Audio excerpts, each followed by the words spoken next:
I got a legend in the house from Neuro. He's going to introduce himself and he's going to talk about the rivalry. What's up, my brother? What's good? What's good, Ed? Vernon, ho, racing.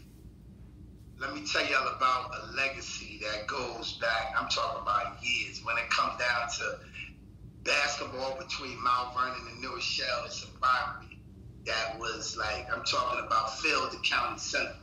And that was like the biggest arena for us, coming up out of Westchester basketball.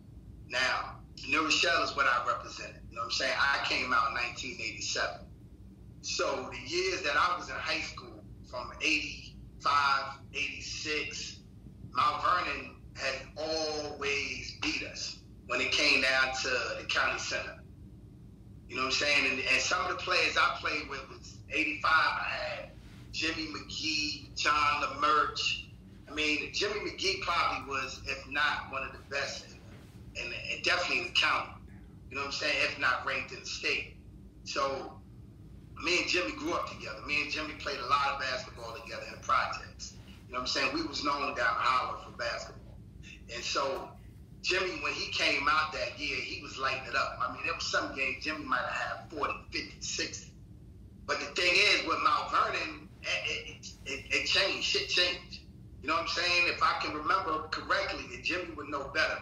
But I think we lost the first one and Mount Vernon. You know what I'm saying? We might have pulled one out in New Road. But the thing is, every time we get to the county center, we would lose. You know what I'm saying? We go home, Mount Vernon going upstate. And it was they were celebrating, after the game up the county center, they going crazy. And the thing about it, Mount Vernon and New Rochelle, we got that love-hate relationship. I mean, some of us ate Cheerios together. We played YTL, football. Some of my main cats that I grew up with, Groovy Lou, you know what I'm saying, Quick, you know what I'm saying, Ray Rogers, you know what I mean, Walt G, all of them. You know what I'm saying? Like, we grew up together in youth. So that love was already there. But when we played ball, you know what I'm saying, that all that shit was out the window. You know what I'm saying? So now, my 11th grade year, I got some of the top players. You know what I'm saying? I got Byron Kershaw, John Hunter, Rich Page, Chad Williams. And so, we was some of the best coming out. And again, we all played football. But basketball, Mount Vernon, they always dominate. You know what I'm saying? Like, and so 86, I remember that year, it was kind of crazy. Now, this the ironic thing about that year, when we played in Mount Vernon, and I'm sure you probably heard about it, but there was a shooting that took place. You know what I'm saying? Travis, you know him. Travis was, Travis was a shit to play with. You know what I'm saying? I'm going to keep it real with you. Me and Travis, we grew up together. Me and Travis played football together. Me and Travis did a lot together. We soldiered together. You know what I'm saying? Still my brother to this day.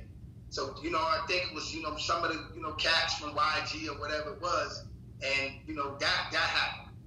But it affected the whole basketball, arena, because now the games were taken from, a crowd favorite, you know what I'm saying, a community favorite, to it was like isolated.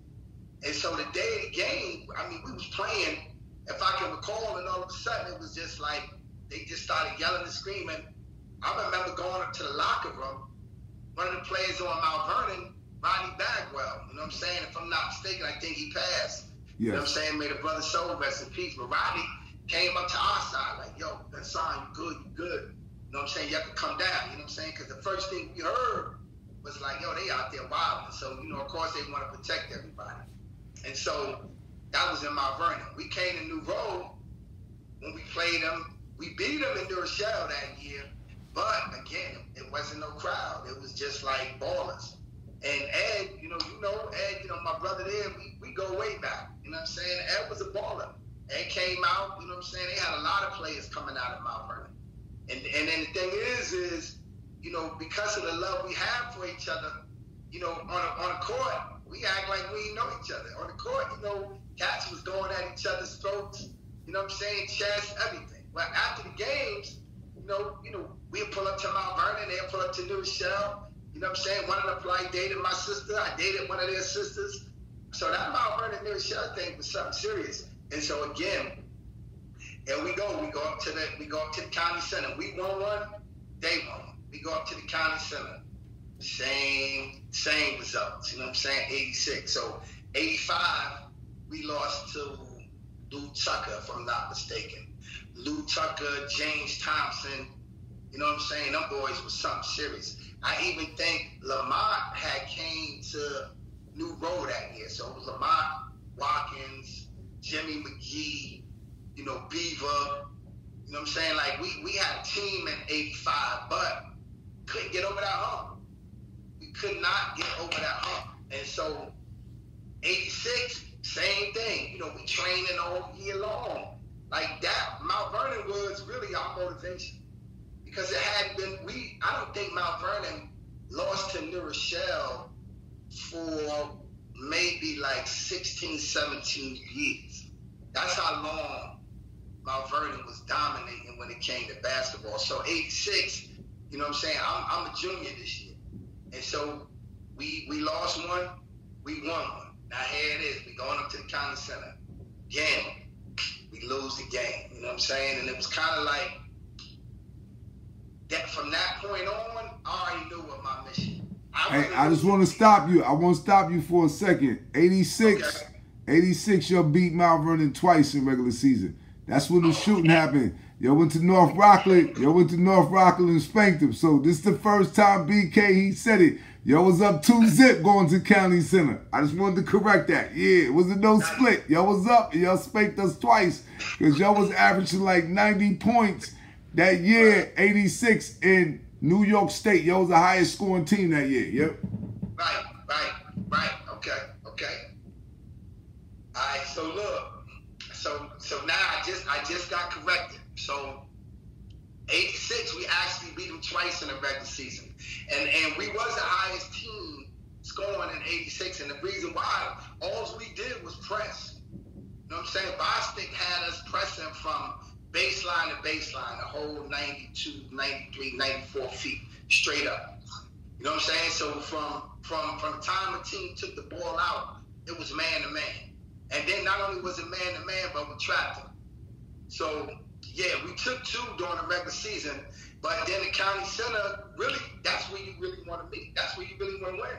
And the thing is, I never forget this, but we was up at the county center, and I think Rich Page was going up for a layup. That would have took the game from a 1-point lead to a 3-point lead with maybe like 7, 8 seconds. It wasn't that many seconds. He missed the layup. Mount Vernon gets the ball back, comes down. Instead of us being up by 3, we was up by 1. And then they came down, either got fouled, maybe 2, ended up taking the lead. We never recovered. I never forget the look on my, Big Bro's face. You know what I'm saying? He was sad. And he already knew that was his last year. And it was kind of like, I felt, you know what I'm saying, like it was all on me now. I done watched Jimmy McGee lose. Now, Jimmy McGee, BK, Rich, John Hunt, we played probably more basketball than, anybody I know in terms of on a regular basis. We play ball sometimes. These young fellas that nowadays, as much as they spend time on video games, that's what we did for, basketball down the holler, or going over the hill, or playing down City Park. And so it was kind of like it was on me. And so let's fast forward to 87. 87 was the year I graduated.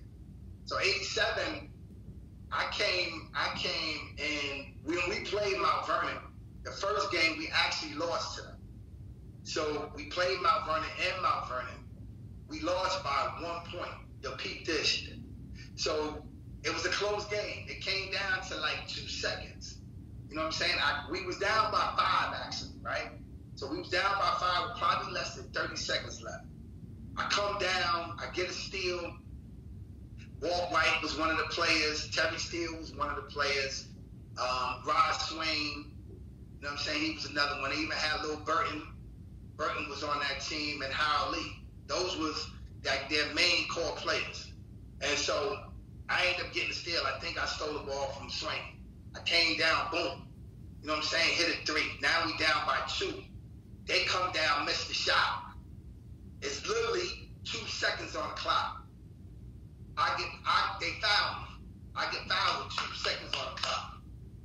I hit the first 1-and-1 because it was a 1-and-1. I hit the first one. I missed the second. So we ended up losing that by 1 point in Mount Vernon.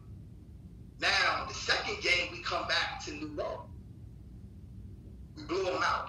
I think it was maybe like 62-36, 34, something like that, straight blowout. Wow.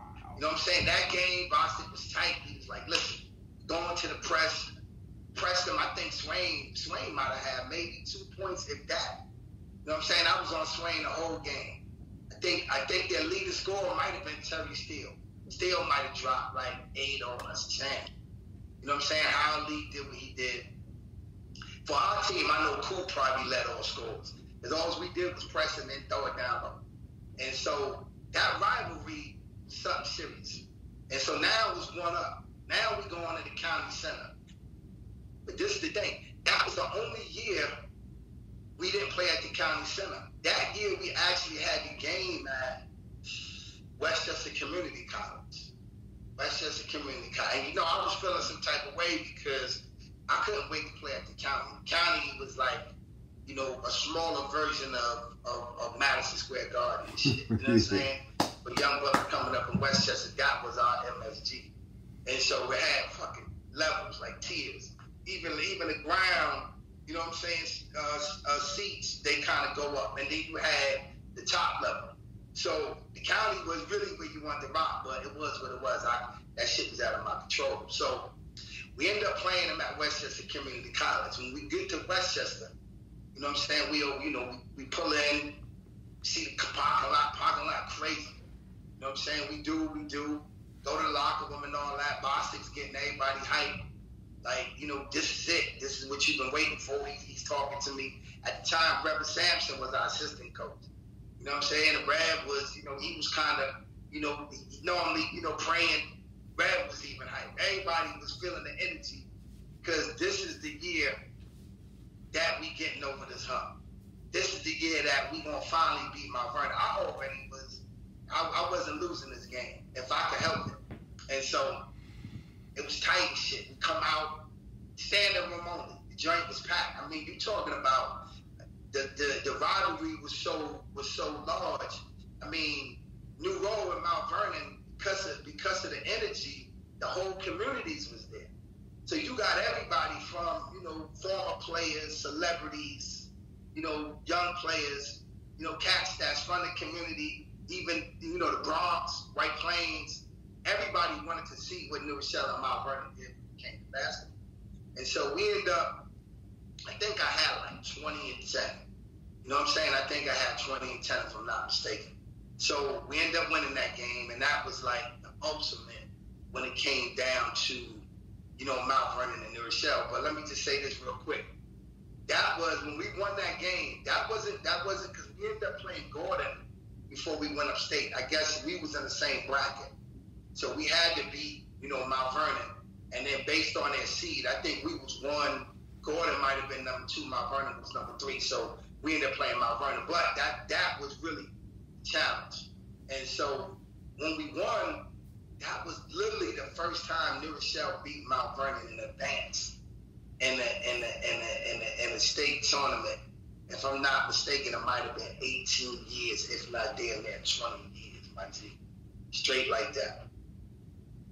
Wow. Hey, brother, before we conclude, man, this was deep, man. Do you want to give a shout out to anybody, man? And, with the rivalry, because like you said, our families and our friends were so tight, man. And we appreciate your time. Benson Bracey, great legendary cat, like he said, 88, 87, 86. He was doing this thing for New Road. Classy brother. What would you like to conclude this with, my brother? I mean, the thing is when it comes down to, the whole legacy, let me just tell you the history of how I felt like the basketball got into my spirit. You know what I'm saying? Like, New Rochelle was known for football. When you look at it, and when we was building on, Mount Vernon has won more state basketball championships than any other public school in the state of New York. Mount Vernon.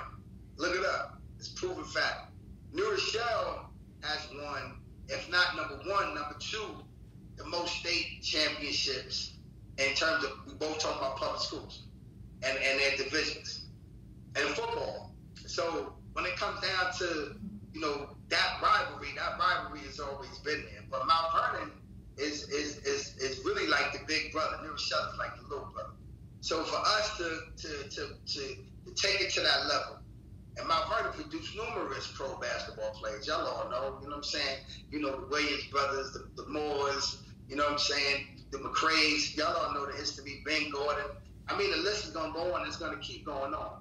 But in terms of some of the people that I want to give a shout out to, that I felt like, you know, contributed to me learning and loving the game of basketball. I mean, when me and Groovy, we grew up together. Groovy used to literally stay over at my house. You know what I'm saying? And then get up at like 6, 7 in the morning and go to a private school in New Rochelle, Thornton Donovan. But on the weekends, I'm staying at his house. And we going to the basketball courts, either at 4th Street or we going to the Boys and Girls Clubs. So when we at the Boys and Girls Clubs, I'm literally watching pro ball players play pickup ball. You know what I'm saying? And for me, I'm going to keep it real with you. For me, that was kind of like, I had that spirit in me like, damn, this is what it is. New Rochelle, we balled out all day. But when you went to Mount Vernon, bro, Mount Vernon was a whole different energy when it came down to that. So, you know, I want to thank, you know what I'm saying, Mount Vernon for being what it is. I want to thank New Rochelle for being who we were, you know, because that brotherhood is transcendent time. It's like I said, it's a love-hate relationship because, you know, when it comes to sports, you leave it all on the court. But after and before and after, you know, these people, you know, we love them. We share special moments with them. You know, our families know each other. I mean, even before, you know, my parents knew each other, you know, people from Mount Vernon. You know, so it's kind of like my sister to this day, she live in Mount Vernon. So in terms of the shout-outs, I want to shout out the whole community. I want to shout out New Rochelle. Of course, that's my birthplace. You know, 87 was my graduation year. You know what I'm saying? Rich Hollis is my man. Snoop, me and Snoop. Snoop, if there's one person I got to thank when it comes down to the numbers and shit, and real talk, Snoop Hollis will bring the papers in and be like, yo, this is where we at, this is where you at, this is the team. And be honest with you, I ain't even, you know what I'm saying, I really wasn't paying attention to it like that. You know what I mean? I'm going to my class, I'm knocking my schoolwork out, I'm doing what I want to do and handling my business. And so, of course, I'm on top of the game, but when it came down to the specifics, my man Rich Hollis kept me, you know, dialed into, you know, specifics when it came down to where we was in terms of the rankings. Of course, we can't thank this man enough, Jim Bostic. Now, hey, let me say this. If Jim Bostic didn't come to New Rochelle, I forgot their coach name who was before Jim Bostic. If I'm not, I don't remember. Ed, you probably would know more than me. You know what I'm saying? Because, you know, I remember Lou Hill coming through. And, you know, again, one of the players he played against, and I think Darren Rowe mentioned it, but there was a cat named Calvin Nelson. Let me shout out to Calvin Nelson. See, I was a point guard, but I had a jump shot. And that was because of Calvin Nelson. Me and Calvin Nelson lived on the same floor in the projects. And as brothers know, and, you know, BK, Rich, all of them, you know what I'm saying, John Hunter, we used to play 8, 9, 10 o'clock at night. Calvin Nelson used to still put in that work. And I was right there with him. You know what I'm saying? So I definitely developed my shot. I could handle the ball like a Rich, you know what I'm saying, like a Page. He was one of the top ball handlers. You know what I mean? And he was on the same floor. And then Calvin was down the hall. And so I definitely want to, you know, shout out Calvin. But in terms of the overall basketball, I would definitely say I wouldn't be the person I am if it wasn't for Jim Bostic. Jim Bostic taught me life lessons. You know, when I came out, because I was all state. You know what I'm saying? I was one of the players that came out of New Rochelle. I was all state.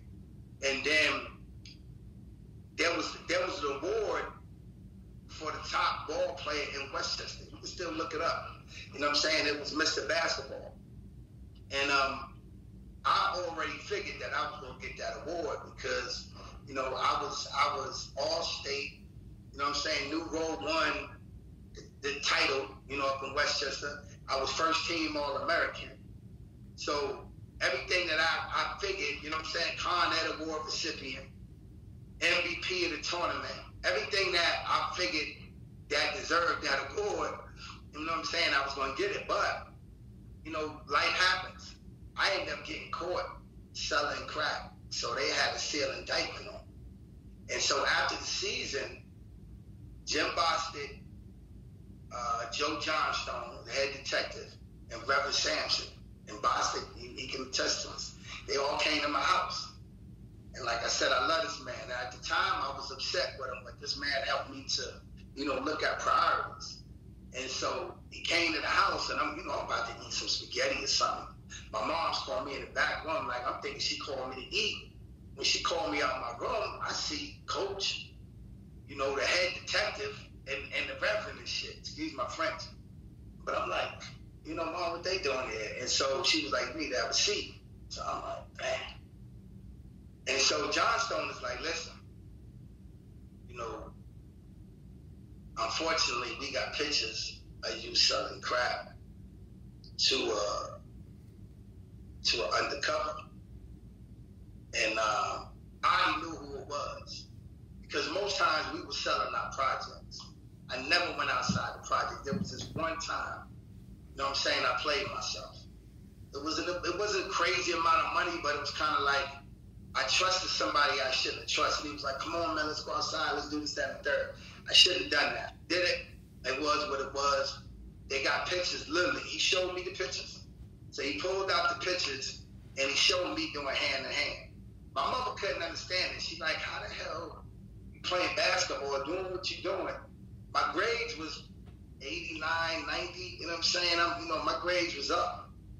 And then I'm still selling drugs. And so one of the penalties for that, Boston was like, yo, I'm not going to put you up for Mr. Basketball. You know, we're not going to do that. You know, I got to teach you a life lesson. And at the time, I was like, nah, I was like, nah, fuck that. Let me just go court or whatever, you know what I'm saying? Like, and my mother's looking at me and shit. She got tears running down her eyes, you know what I'm saying? She said, and I was like, Boston, nah, you can't do that. Like, you know, I felt like all the years, all the blood, all the sweat, all the tears that I put in, like this award, I mean, Scott, everything was coming. You know what I'm saying? And he was like, you know, your personal conduct, your scholarships that I'm considering not giving. I mean, all this, listen, man, all this is just proven fact. I hope you interview Jim Boston and let him talk about what he meant to New Rochelle basketball. And so I had to bite that. You know what I'm saying? I had to, you know, let that go.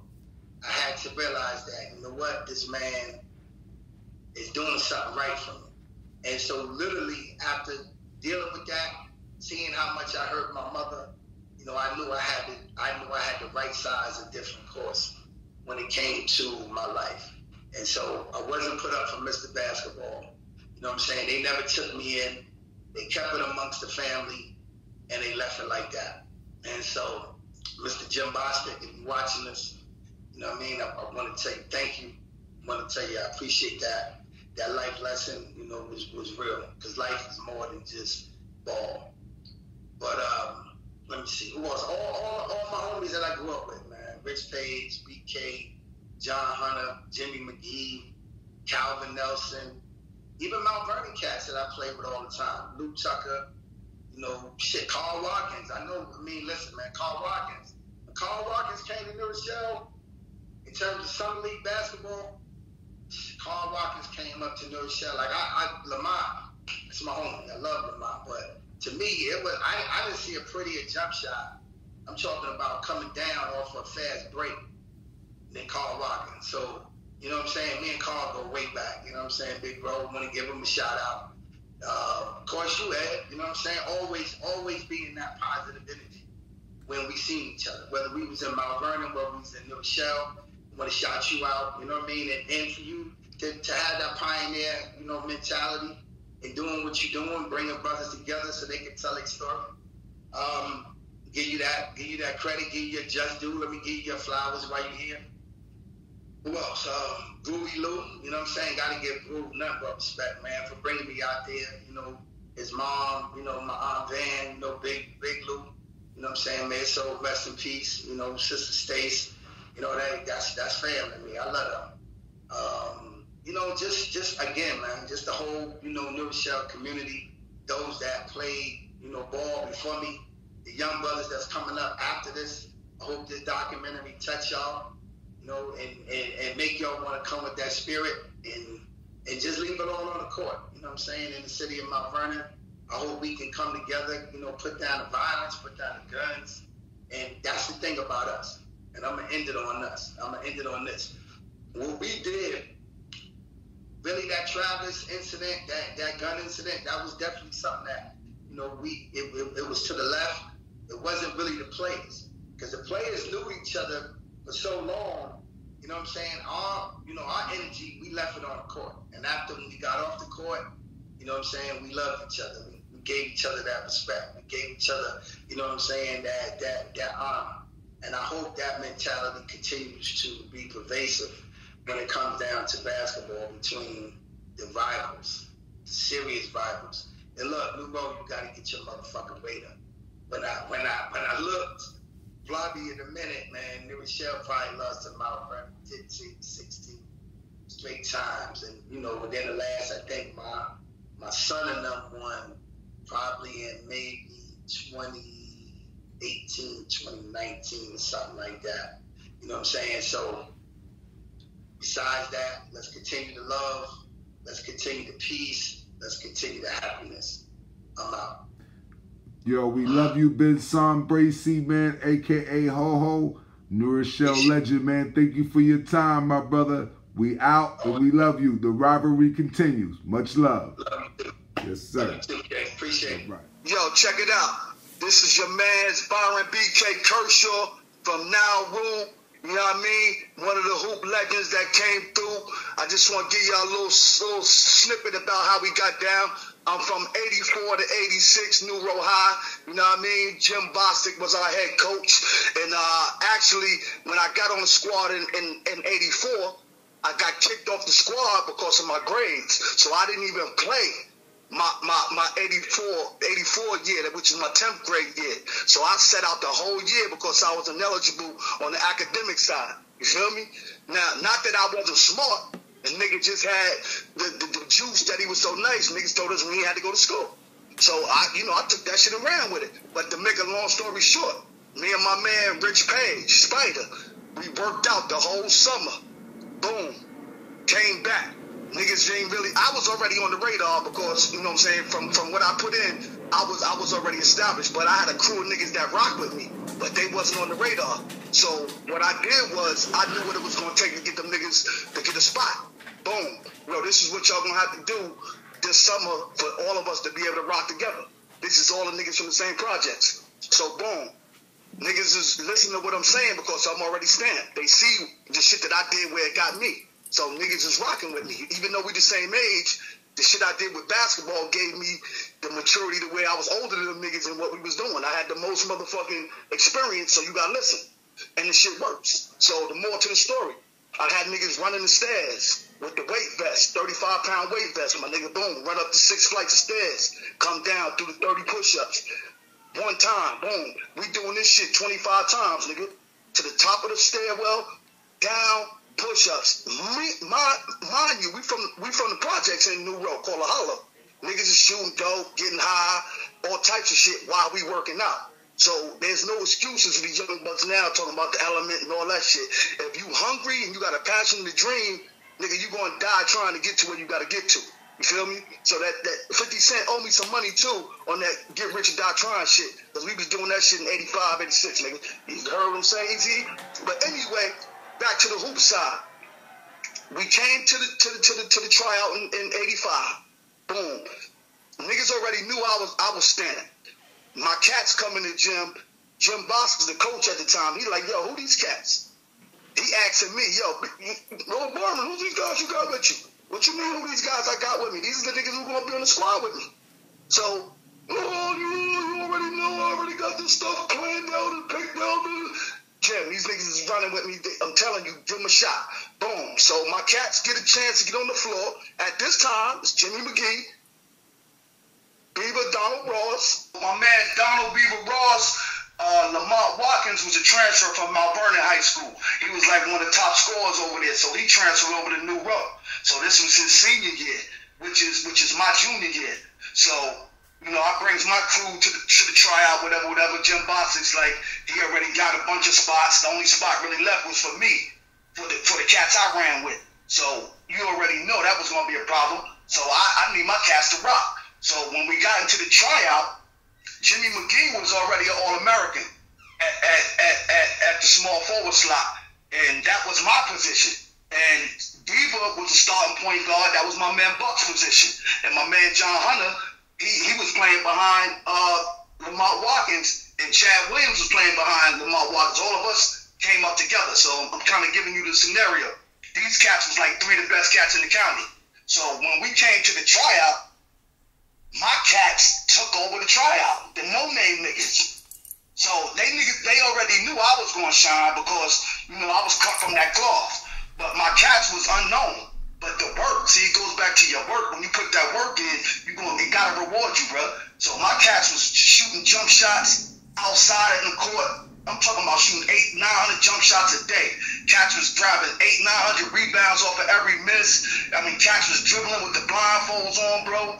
Everything they had to do to make the squad, they did the shit. So when we get to the tryout, it was political, but hard work overtook the political shit. So the moral to the story is 5 of my niggas from the hood who wasn't even slated to be on the squad made the roster. Off of what we was doing in the hood, and nobody even knew what they was doing. They was just banking on me to come to the tryout, and my other cats came and got 4 other cats got cut off the squad who was shoo-ins because of the work my niggas put in that summer. So to make a long story short, we get on the squad, we make the team. 11th grade, you know what I'm saying? I'm coming off the bench, which I should be starting, but it ain't personal for me because I know if I get opportunity, I'm gonna make it do what it do. So the moral to the story is we playing Mount Vernon. This is the beginning of my story. I'm killing them all year. So we play Mount Vernon. Coach don't put me in to the 4th motherfucking quarter. We losing by 7 at home. 5 minutes left in the game. The nigga just puts me in the game with 5 minutes left in the game, bro. The whole game I'm on the bench boiling like motherfucking hard-boiled eggs, my nigga. I'm saying, I'm boiling. Because I know that I'm nicer than niggas out there, and I know I can make a difference in what we need to do to win the game. So the long story short, the nigga throws me in the game. Boom. In a 5-minute span, my nigga, I went 6 for 7 from the foul line. I had 7 rebounds, and I had 2 steals in a 5-minute span, and we won the motherfucking game. Easy egg from Mount Vernon. Yeah, so we won the motherfucking game. So that put me on the map as far as, yo, this nigga coming in crunch time, pressure time, ain't play all game, I ain't have no rhythm or nothing. But when you stay ready, you ain't never got to get ready. See, that's the whole motto. That's what I live by. If you stay ready, because opportunity going to come. When opportunity come, you can't get ready. You got to stay ready. So my niggas is used to staying ready. So when opportunity come, we going to shine. So to make a long story short, bro, we beat Mount Vernon. So now we on the map. Boom. Not just the team, but myself, because New Road ain't used to beat Mount Vernon. Mount Vernon dominates New Road every year till my years in high school, 84 to 86. Before my time, Mount Vernon used to run through New Road like Alabama in football with niggas in college football. Yeah, I'm talking about landslide, bro. So the more to the story is this. We always thought that we was those guys because of the work we put in. We believed in what we did. We trained for Mount Vernon. We trained for that game. We trained all year for one fucking game, bro. Which is gonna be 3 games because we play them once at their spot, they play us once at our spot, and then they usually go to the county center, and Mount Vernon always win when we go to the county center for the championship. But in my era, I'm gonna get a little ahead of myself. They did win, but I got more wins than anybody against Mount Vernon, and I never won a championship against Mount Vernon. So you go to the record books on that, I got more wins than any nigga against Mount Vernon, and I never won a championship against Mount Vernon. You feel me? So once we started showing cats that New Road was really a football school. So once we started showing cats that niggas is just as nice as niggas in Mount Vernon, then that started bringing more focus to New Rochelle. Not just New Rochelle, but my hood, where the niggas who ain't supposed to be out on the floor is making a difference in these big time games. So, you know, then it was like, okay, now we got to look at this a different way. We can compete against Mount Vernon, but you got to be cut from a certain cloth in order to compete against Mount Vernon, because Mount Vernon got elite athletes and they had elite coaching. Plus, they had mentors that played pro ball before. So they already had an advantage on us because they was like the Mecca. They was like our Rucker. 4th Street Park in Mount Vernon was like Westchester County's Rucker Park. Just as nice as Rucker. Just as many people, the whole shit, the talent, the games, everything, bro. So the more to the story, we was a hotbed. Mount Vernon had 10, 11 pros by the 80s, bro. I'm talking about the 80s. We was in high school from 84 to 86. They had 6 or 7 motherfuckers in the pros already that came from Mount Vernon. So their lineage was, most of the niggas going to Division I college and they going to the pros. Now they started looking at my crew at the same way they was looking at the Mount Vernon niggas, because we put the work in. We was on that level with them. You know what I mean? And it was like iron and sharpening iron. They was the top of the hill. But when you competing, you don't fear nobody. You may have a little respect, which I didn't. You got to earn that. But you don't fear people. A lot of people fear because of what's said, and yo, you still got to play the game. These niggas shit like we do. They tie their shoes like we do. They go to the bathroom like we do. And that's what I had to reiterate to my crew. Nigga, they just like us. The only thing that we don't do that they've been doing, they believe. We don't believe, nigga. It's all about your belief system.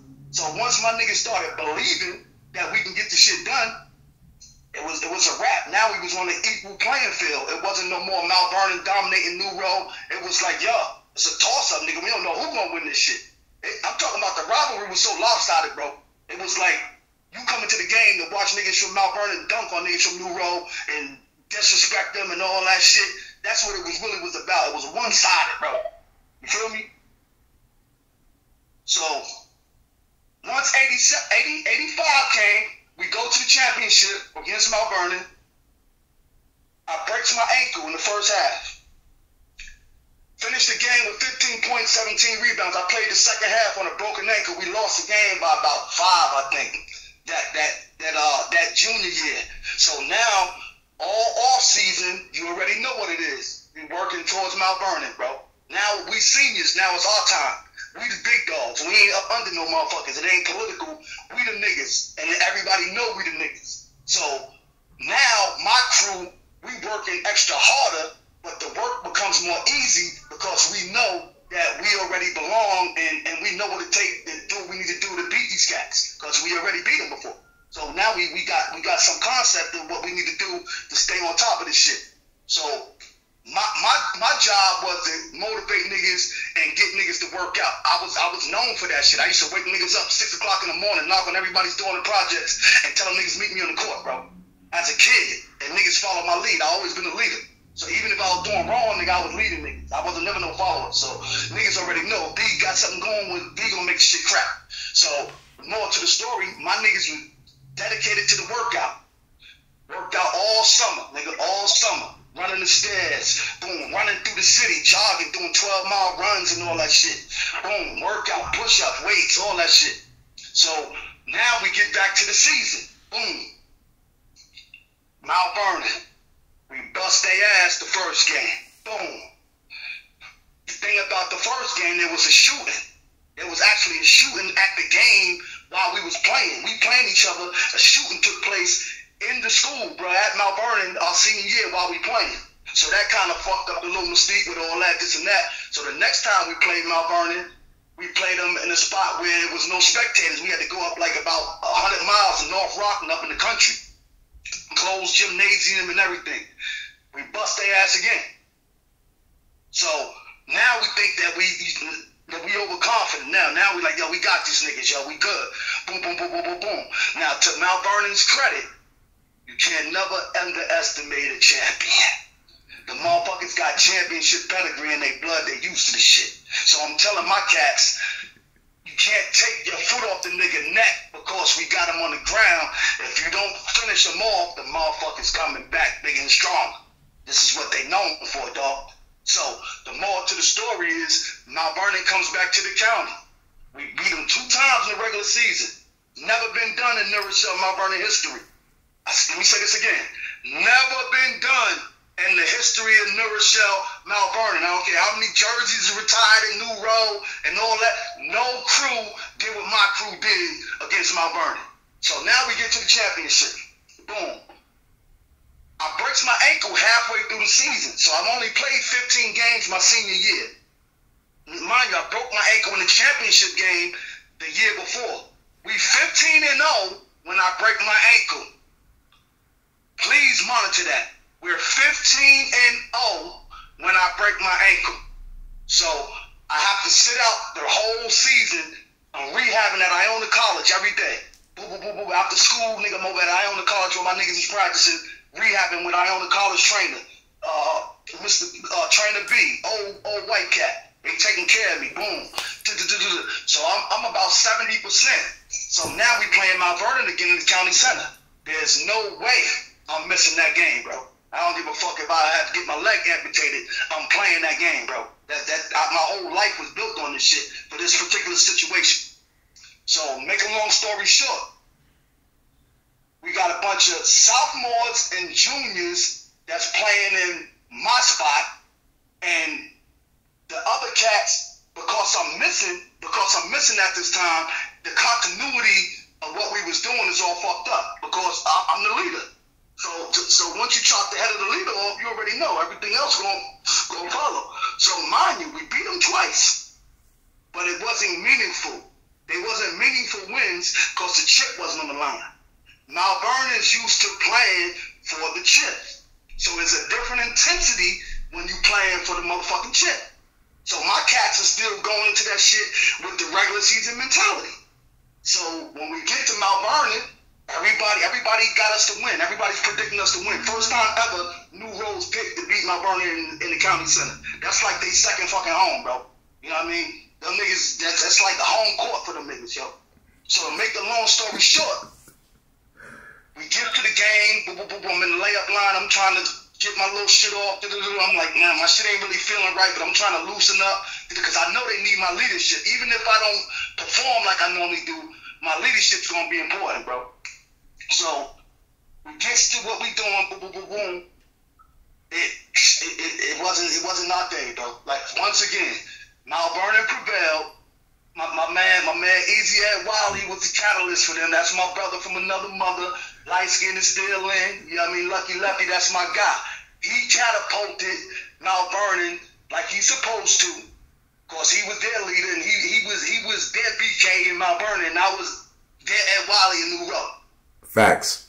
Moral to the story is he galvanized his troops. He knew that, yo, them niggas ain't never played for no game like this before. You niggas ain't ever played no shit that mean as much to him. So he was just like me. He knew how to talk shit and get in niggas' heads. So he got into my niggas' heads and they forgot about what we done prior to the first 2 games. We didn't play the way we supposed to play. We started thinking more than playing. Now everything was overthought because we was at the county. People, places, and things. You know what I'm saying? See, them places will make you do some different shit. It's still basketball, bro. But me being the elder statesman because of my experience in basketball, they didn't feel like I felt. But physically, I couldn't help do what I wanted to do to help catapult us for the win. Spiritually and all that shit, I was there, but they needed my physical presence when I was on the floor to make everybody else's job easier. So at the end of the day, you know, the better men won. You know what I'm saying? It don't even hurt me to say that because I got love for them brothers, man. The brothers is true blue hoopers just like we are. That's why the rivalry was so tight and so intense, bro, because them niggas felt the same way we felt.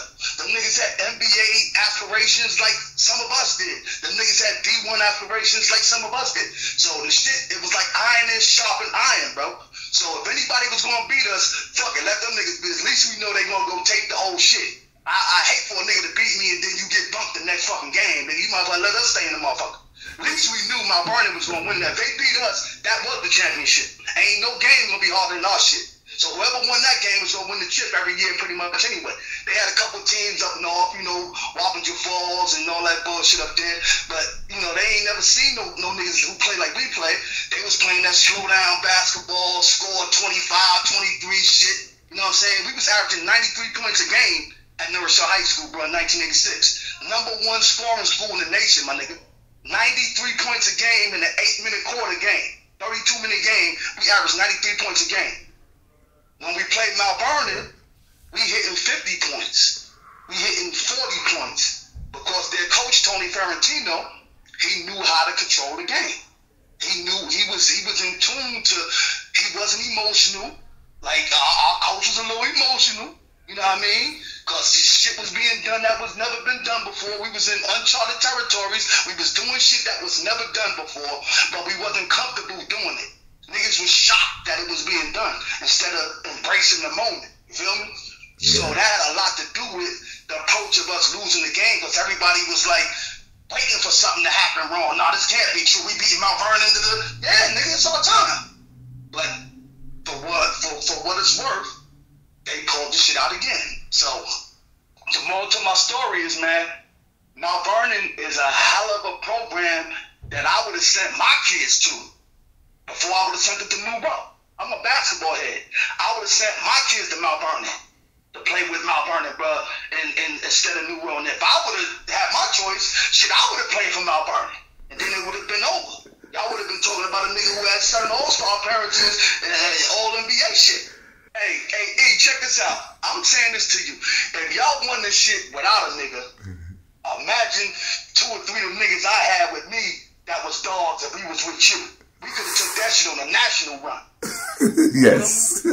Yes. And then check this out. Let me back it up. I had a 6'10" center that averaged 2 points, 2 rebounds a game. That my coach coached in middle school. So he was a pencil in nigga and was a hindrance to what we was doing. But it was political. So, you know, you gotta realize in New Row, you know, it's you know what I'm saying, it's Hollywood and it's Compton. You know, we was Compton. So you know, the North End was like Hollywood. They had all the perks, guaranteed spots, people paying money to the booster club and all that. You know how it go, man.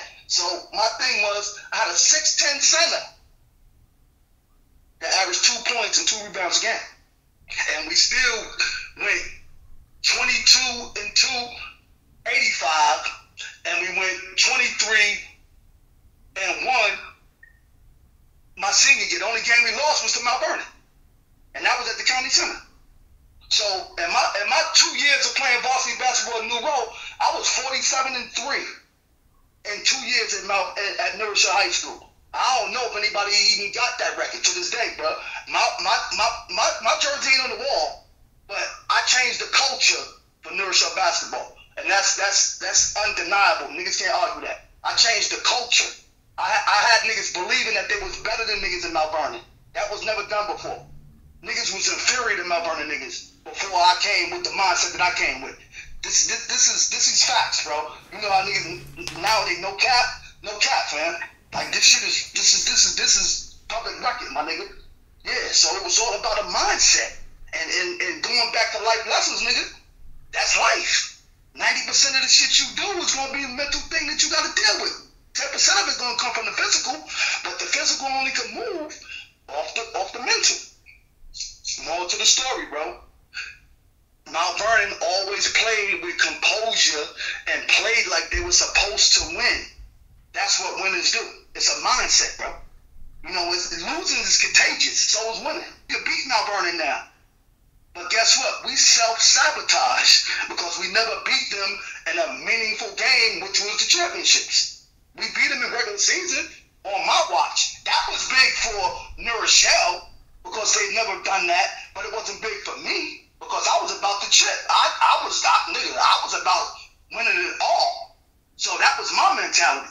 and it was contagious to the niggas who was rolling with me. Now, if you didn't work out with me and my crew, then it was a disconnect.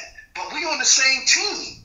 So there was a part of the problem why we couldn't go all the way to the top with it, because we had a disconnect within the organization. Half the niggas was going to work out because they had to, because they was the underdog and motherfuckers was getting suppressed with the politics shit, and half the niggas had guaranteed contracts and was fucking garbage. So, you know, so we had a battle within the battle, bro. And then I was coaching my niggas. We wasn't even listening to the coach to keep it a buck, because we got us here. We know what got us here, bro. All the system shit that y'all been running, y'all been getting your ass kicked for years with that system shit y'all been running.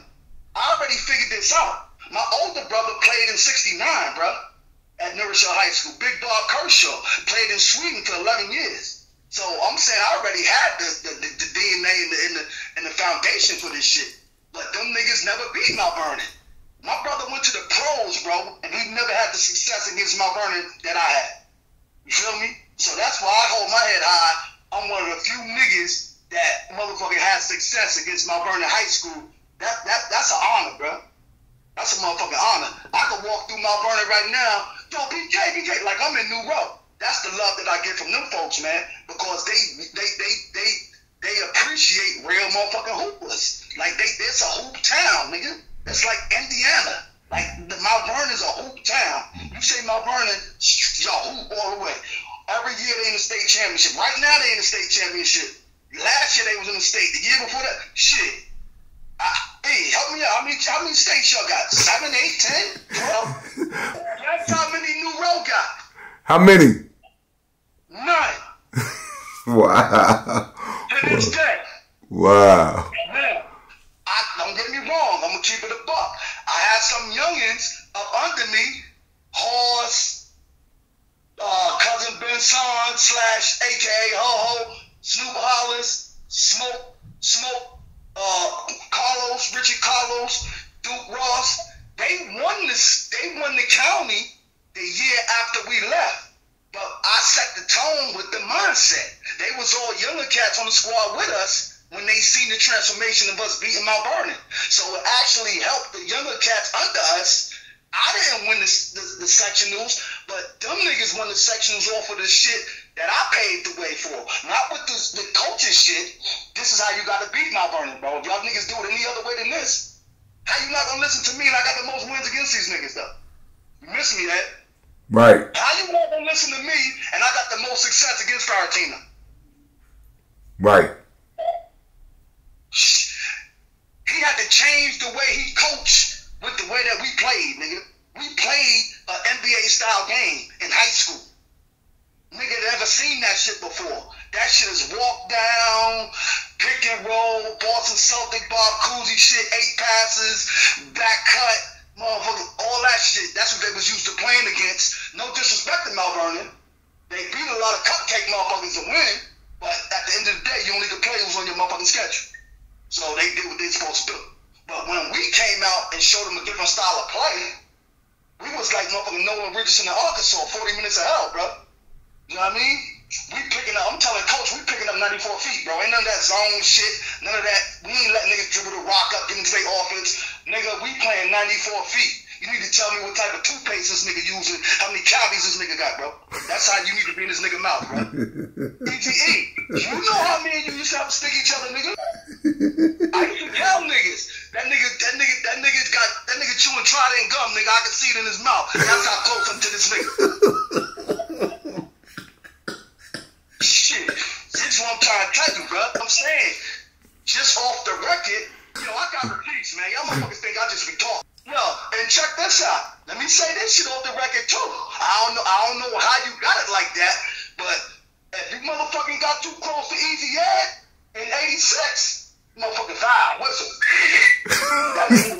that nigga was Michael Jordan in high school when he came to motherfucking referees. I don't know what was going on, but nigga, if you breathe on that nigga too hard, nigga, they're physical. So he already know. You know, he a fucking salesman. So he going to the ref.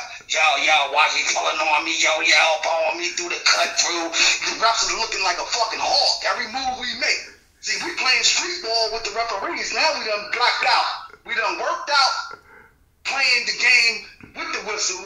Now when we get in the game with the whistle, we fucking block out. Now it's on some street shit. You feel me? That's how we lost the fucking game to y'all, bro. Yeah. We prepared to play the right way, but when we got in the moment, we was too fucking emotional, dog. It's not, man. It's like this. To all the folks in Now Room, in Master Vic, Money Earning, Mount Vernon, it's all about love, bro. All that other shit that go on in life, we stronger together, man. All of that motherfucking fighting and gangbanging shit and all that, nigga, love gonna conquer all. So at the end of the day, it's about lifting up your brother and your sister, man, and us walking this shit together. Not behind a nigga, not in front of a nigga, but side by side, nigga. You stronger like that. Ain't no way a nigga can lose if a nigga looking in the back side and a nigga got the front side and a nigga got the side. Everything's covered. It's locked. It's 360. So my message is, we got to do better as people, man. We know the politics of this shit. You know what I'm saying? We all black in one area.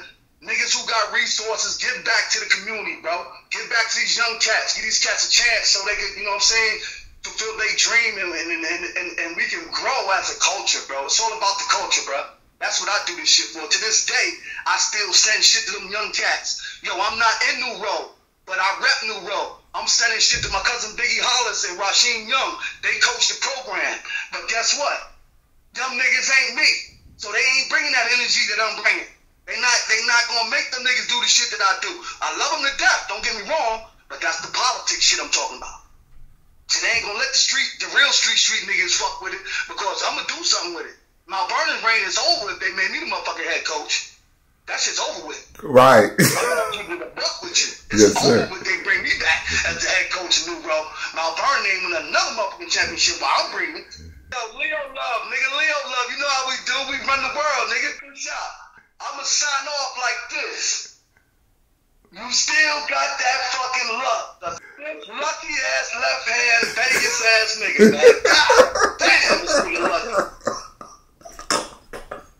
You know what it is, baby. It's for life, baby. You already know how we get down. All right, my man. All right. One. Chad Williams, superstar from New Rochelle High School, graduated in 1986. Super small forward, super two guard.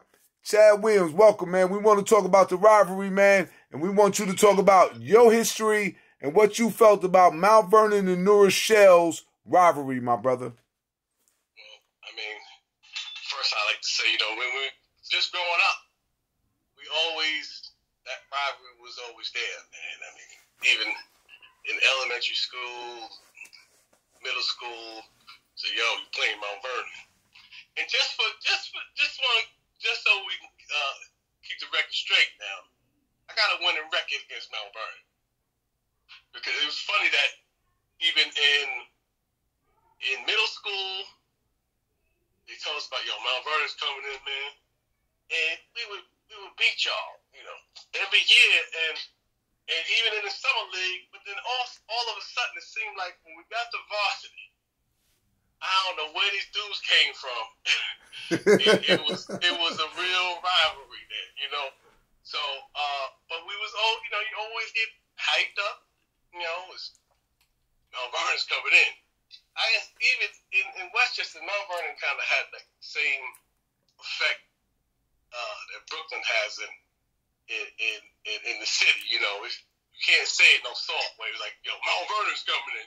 So you gotta be prepared and be ready. They're coming in, man. Dudes from Mount Vernon's coming. Like, oh shoot, all right.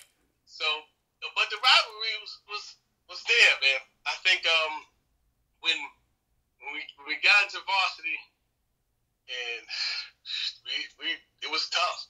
We had guys, these guys who I don't even remember some of these dudes, man. They always seem to pick up somebody. In the senior year, I'm like, who is this dude? Like, we were ready for some other dudes, and here's one or two dudes, difference makers on the team. I'll tell you, but it's funny because we, as the players, never really had no beef. It always seemed like it was somebody else. I never could even recall anybody during the game getting ready to get into a fight and all that. We we all had, respect for each other, but it was always the crowds and everything, And I think when we talk about, I'm gonna tell you how bad the rivalry was. That every year the winning coach of the section would coach the Empire States. That was, of course, that was Ferentino, and we would go out. I never went out for it, but nobody from New Rochelle could ever make it. I mean, we had Jimmy McGee, who was he was Mr. Basketball, the best player in Westchester. He still could make the team. He not picking nobody from New Rochelle. Just that's how bad the rivalry was, But when we talk about what happened in '86 when we came to Mount Vernon, I think we would. The rivalry was there. We would beat Mount Vernon usually at home, maybe. They beat us at home, and then they'll beat us in the sectionals. So this year, we feel like, this is a different year. We had the team. We had a lot of talent. Yes. And a lot of us had the experiences from the previous years. So we was ready, man. And I know we had a better team, man. So when we went into Mount Vernon, and it's funny because I wasn't even starting then, and I lost my starting position because I was late to the game. But anyway, it was so much hype, man. So much hype. I mean, you take the ball out on the side, you don't even have a room. You got to, excuse me, and you're so excited about these games because you want to come in. I want to come into Mount Vernon and beat them, So I can remember sitting on the bench waiting to get in. I'm like, yo, come on, man. And then once he put me in the game, man, that was it, So I figured out I'm gonna come in and make my impact. As soon as I got the ball, let me get that, So but it was so much hype, man. So much hype. I thought I had 30 that game, It was only 17, but I thought I had 30 because it was just such a hype game, And I can remember the last. We already had the game. We was on the foul line, and Richie Page came and whispered. He said, "Yo, don't even worry about the ball. Don't even worry about the ball. Just lead." And we had the game won. Probably up by 7, 8, something like that. There was somebody shooting a foul shot, and that ball went up, man, and somebody missed it. I don't even know what happened. We all just ran through the crowd. I mean, we felt like we was running for our lives. And even when we talk about even that the shooting, we all ran up to the locker room like shoulder to shoulder, just ran through the crowd, got up in the locker room, and I remember I was talking to a reporter, and all of a sudden we hear a girl saying, running up the steps, saying, "They got a gun! They got a gun!" And that's all we gotta hear is gun. And we ran back there. I don't know, they got wrestling room or something. I don't know what's back there. We had to get directions to finally get back. That's how we just was running. So when we found out, then somebody got shot at the game, man, it was crazy because I remember when we got back to our bus, man. Bus looked like it was in a war zone. So with cheerleaders on there and everything, it was actually somebody got shot, and then we go out and see how the bus just obliterated, So but the rivalry was just crazy, man. And I knew both of the guys who was involved in the shooting. So, I ain't no snitch or nothing. But I'm just saying, we know statutes of limitations is still going on, but it was just crazy, man. It was crazy. With the rivalry and the way we would deal with each other. And I really appreciate you because you ain't one of those hating dudes. Always would give a brother props, man. Listen, man. We had our battles, man. You Mount Vernon in your face defense. I knew I had to I had to step my game up, to do something. And so we beat y'all. Then we go. Now we can't even play. But I remember in the county, though, it was funny because I remember you had my man Antoine Hopkins. That was your little dude who ain't grow up there. He came from nowhere.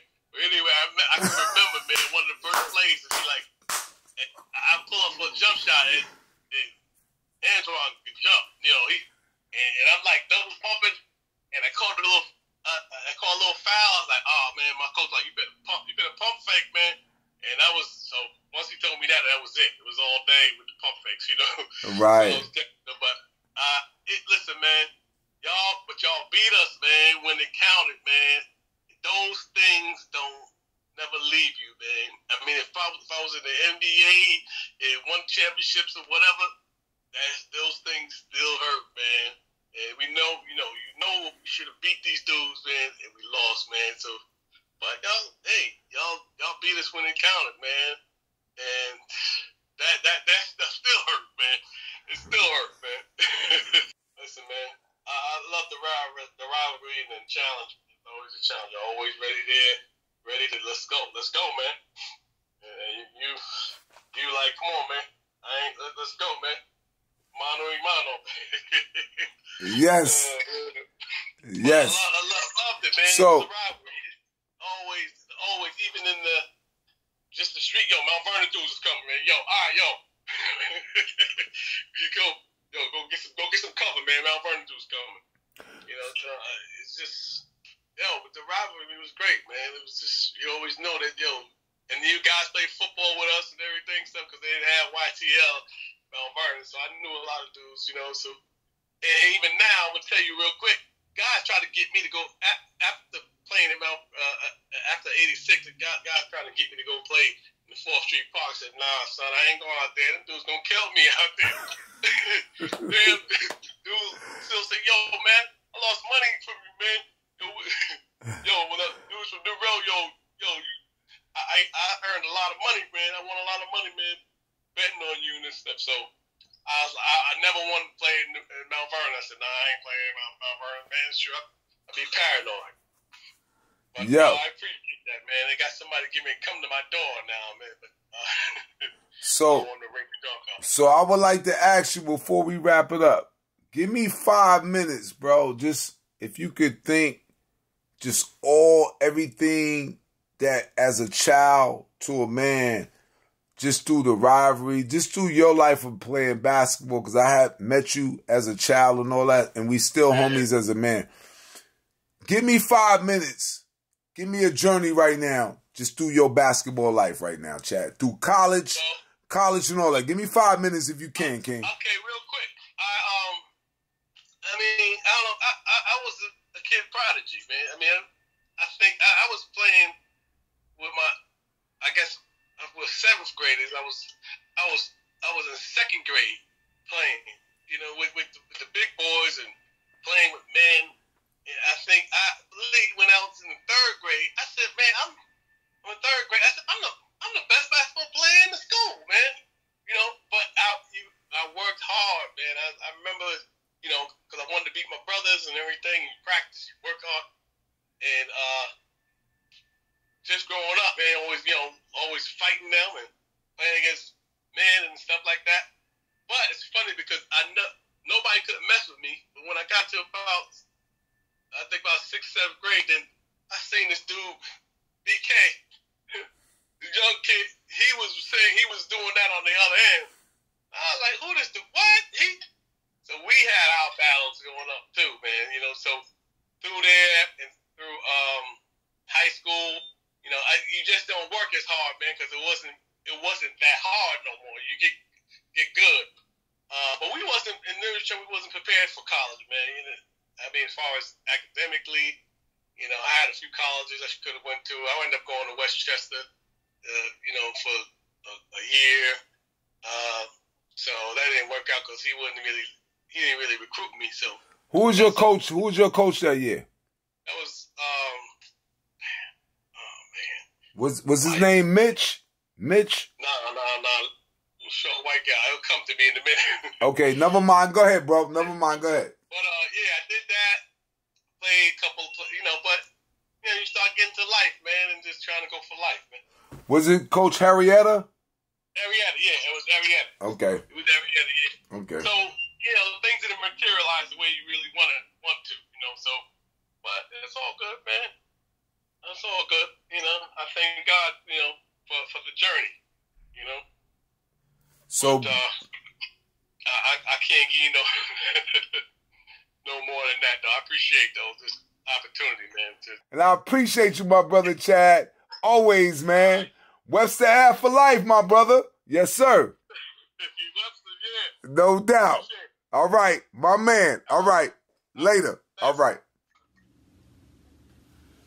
We got legendary sophomore sensation from New Rochelle, John Hunter, and he's going to tell you about the rivalry and his experience in New Rochelle and Mount Vernon basketball. What up, my man John Hunter? What's going on, yo? Yo, what's going on, fam? How you doing, hey? Everything is good, King. I mean, I appreciate what you're doing, man. This is real positive, and I'm always for positive things, man, and it's just good to know that you doing it, because I know you inside and out, on doing this thing right here, man. So, congratulations ahead of time, man. I appreciate that, my brother. So, yo, give us a little walk, man, in the timeline of just your life, what you experienced through Mount Vernon, and just you as being a New Rochelle ball player, because we always know the football side was always dominated, and you did both of those things. So just give us a walk, man, with John Hunter. Talk to us, my brother. Well, by the time that, got to the high school level, fam, I was strictly basketball at that time, and, left football behind that youth tackle when my knees gave out on me early, but yeah, by the time I got to the high school, it was all basketball. And Mount Vernon was just that team, that city that, we just knew that, you had to compete with, and it was competing at the highest level. I was listening to, your coach, talk about, his last year coaching Mount Vernon, and, how he felt that was like his greatest, accomplishment, beating us, that crew in '86, my senior year. And, we was pretty nice with it, man. But when it came down to the Vernon, man, we was able to get y'all during the regular season, which is a great accomplishment, considering the record. Because, he, like you mentioned, and it was all about beating Mount Vernon, man, because we knew that it was going to come to that perfect storm, that year, y'all was undefeated, we was undefeated, we just had, and when we met, we got y'all during the regular season, but during that rivalry game, man, like you said, your coach, man, he coached an excellent game, he kept us from running. Our game was about running. And he was able to keep it a half-court game. He did a great job, man. But the rivalry was deep, though, and, it was just something that just kept brothers on top of their toes, on top of their game, and, my journey, started out at JV level, back in New Road, it was two middle schools. You got the Isaac and the Albert Leonard. So when it came to the high school, you got them two teams that used to play against each other. There was the rivalry within the city. You had to compete for that squad. And that's where I kind of, I rose a little bit. I rose at that time. I was able to, my game stepped up, found the jump shot. And 4 games into the season at JV level, Bostic had seen enough. And he wanted to get, and he promoted me up to varsity, And fam, it was an honor at the time, but at the same time, it kind of put a little cap on my little development, because I went up to varsity and basically sat the bench. I could have been on JV, continue to kill my brothers, kill cats, right. And develop my game. Right. And so, it's a little rhyme and reason to why, like you kind of like surprisingly was finding out that, I was that cat, but I was splitting time with Chad Williams. You hear Chad Williams' name a lot, at that position, but, we were splitting that time. Okay.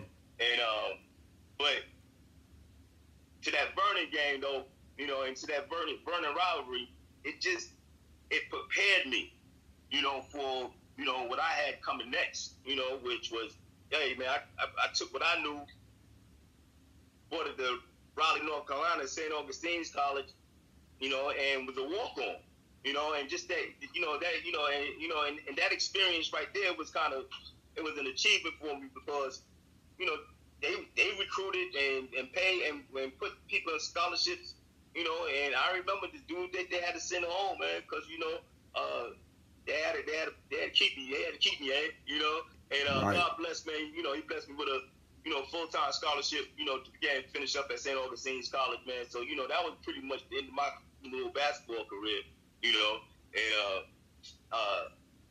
midway in between in college, you know, got serious about, you know, life, you know, because came up born again Christian and, you know, and got married right out of college, so, and knew I was going to do that. So it was all about, blessings to that. Yes, blessings to that.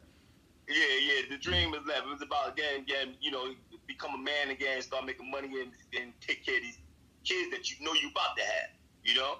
And, but, you know, life is good, though. You know, life is good. But, man, this right here that you're talking about right now, man, you know, and what you're talking about as far as, like, that shooting that took place, you know, it was an unfortunate, you know, deal because of the violence just came with rivalry, you know, and it just made things dangerous, you know, and it's unfortunate because it was within our community, you know, and it was a sad situation, man. Just something that, you know, I just wish violence wasn't part of rivalry, you know, and yeah, man, but yeah, just thank you for the opportunity, man, again, share this, you know, with people that's watching this and the viewers that I know you're going to have, man. And definitely all love to you, Ed, and your success, man, in doing this stuff. No doubt. I appreciate it. Before you go, brother, let me just ask you about 3 questions. Okay, so when you was a sophomore, who do you remember that you played with on Rochelle on the varsity level? So Beaver, Donald Ross was one of the cats. Ty Boyd was a cat at the guard's position. Wow. Big Ben. Oh, you was around some legends, King. Okay, go ahead. Keep going. My bad. Keep going. Yeah, man. Yeah. Those are the ones that come to mind, like the immediate, you know, being 55 and my memory kind of leaving a little bit, you know, with the names and faces. Those are my brothers, man, that, you know, that kind of, you know, that I was battling with at, you know, at practice, you know, trying to get, you know, even though you promoted me to varsity, I'm trying to get some time on the court. You know what I'm saying? So, you know, even in time for the brothers I had to go against on a regular you know, at practice, man. Sure. Okay, now, since I heard a lot about you, brother, on this through certain parts of the basketball, walk with me right quick about how you and Richie Page and my man BK, all y'all are my brothers. How did y'all, because BK tell me the relationship between you, him, and Wiz was so strong. Walk with me through that, man. How did y'all get to, you know, be homies like that? Well, coming from the neighborhood we called the Hollow, you know, the project's called the Hollow, you know, families was tight, you know, and so me and Byron and Rich, you know, pretty much, you know, we just meshed, you know, just you know, because there was other fellas that was involved. You know, we talking James Oliver, we talking Troy Chambers, you know. These are cats that was same age as ours that played sports just like us, you know, but that was in that same neighborhood, you know, but they kind of like had their own, you know, time that they spend there, you know, people that they spend time with. And me, Byron, and Rich, you know, we kicked it the most, you know, and we just became, you know, closer than brothers, you know, and at the same time, you know, we competed, we challenged each other, you know, and we was able to do it, you know, just to make each other better. And as we did that, we became better, you know, and you know, so as a little trio, you know, we did some damage, man, to some cats that was older than us. You know, Jimmy McGee, Rodney Manigault, you know, my man Phil Mickler, you know, that was a trio that was before us, and they balled together, right? You know, and we had opportunities to get ahead and go against them, and we took them down, you know, and it was because, you know, we had a little trio that was pretty nice, man, you know, and it was like we complemented our game, each other's game, you know. B was a rebounder, and I was a shooter, Rich was a passer, you know, and you know, and B, you know, he was able to get, you know, not only rebound but pass just as good as well. So it was just a nice little complimentary three, you know. Oh yeah, yo was super dope, man. Because I get the story from Wiz, which we all know that's Richie Page, and I then got the story from you, and I also get it from BK, or we know as Byron Kershaw. And Jimmy McGee, just out of respect, was letting me know that when your cats was young, yo was kind of putting it on him. He also talked about that in part 3. So I knew yo was special. But like I said, I just didn't know the story that how special you were, because that's just on any level for a sophomore to make varsity. And you made it and played it. I just wanted to share this. I made varsity as a sophomore too, but I didn't get to play.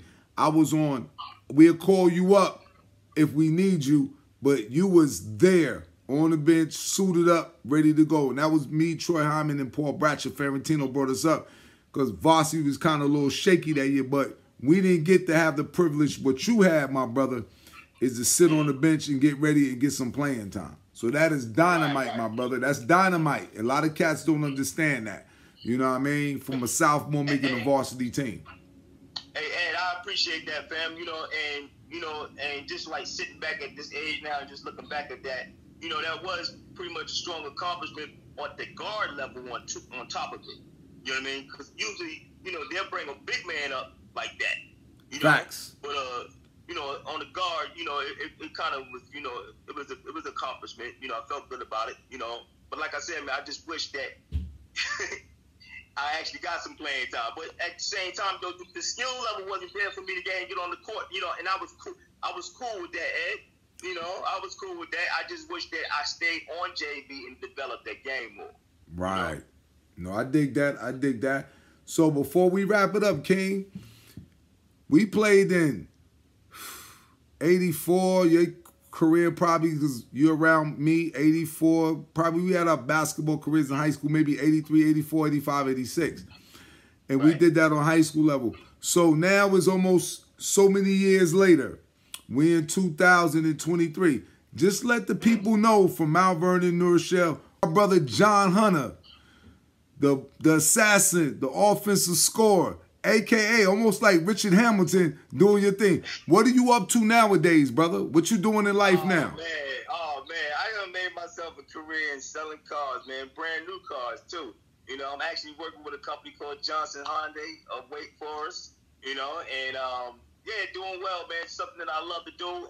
You know, I'm constantly meeting new people, you know, and blessing them with an opportunity to get and make you know, probably their second biggest purchase in their whole life. You know, a house being one, a car being next. You know, and you know, and with that, you know, of course, part of that, you're making friends, man. I'm making friends, you know, and just enjoying life. I got my grandchildren. I got 3 kids. You know, one just moved out there to LA, man. She's out there. I got a reason to come out to California, my brother. So I can't wait. I can't wait. That's beautiful. I love it. Yeah, she's teaching at a school in LA. She living out in Burbank, man. Yeah, my daughter. Okay. And, I got my oldest daughter. She blessed me with these 3 grandchildren, so I'm enjoying the papa life, you know. And yeah, man. And my son, he about to graduate in December. And he about to do his thing, man. So I'm blessed, man. You know, can't complain at all, Doc.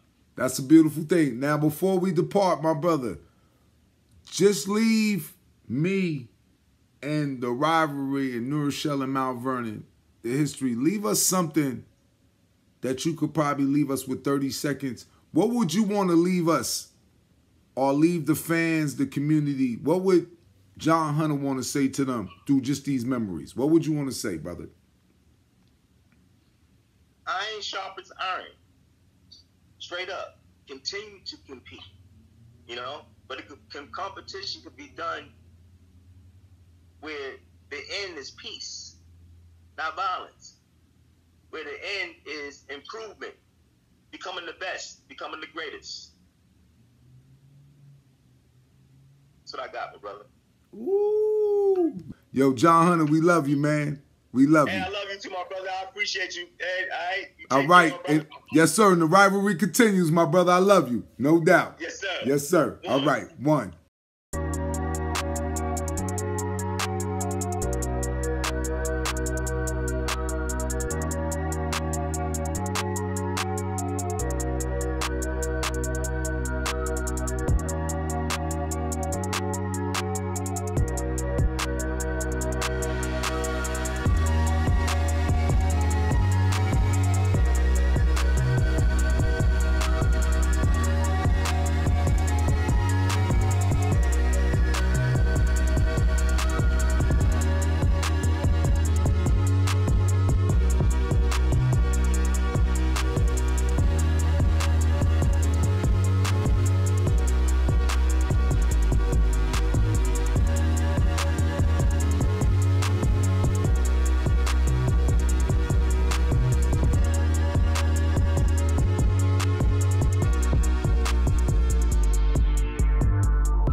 Good afternoon, class. Today we're going to talk about ancient Kemet Kush, the origins. Yes, sir. What's that? Well, ancient Kemet Kush is going to be the origin names before the Greeks and the Romans named it Egypt. So we're going to go over some things like that today with the motherland. I'll have you guys do this for some homework. Also, we're going to talk about some plays on court too a little later on today to get that. Hey. Come on, man. You gotta pay attention. Every time you come in here eating with this, come on now. I'm gonna have some homework this week, and I just want you guys to study this. And for you ball players, game time will be at 3:30, so make sure you guys have the bus at 3 o'clock. You ready? You ready? All right, let's get started. You should reverse it. Move the ball. Watch the 3. Watch the back screen. God damn it! Come on, guys! Chris, move the ball! Hustle! Hustle! Hustle! Come on, y'all. You got about 3 minutes. Keep it clean. Come on, I'm watching everything, man. Watching everything. Keep it going. Keep it going. Yep. All right. Keep it clean. Keep it clean. Move it. Get back. Get back. Number 4. Hey, Ref, you're killing me out here. I got you, coach. I got you. Yo, keep it going. I'm watching everything. Keep it clean. God damn it. Come on, guys. Let's go. Rochelle is destroying us. We practiced all week. You guys didn't want to listen. You wanted to be lazy. Now we're getting our ass handed to us. Guys, if you don't get your game together, we are done. I'm telling you. 1, 2, 3. We got to do it. Let's go on 3. 1, 2, 3. Let's go.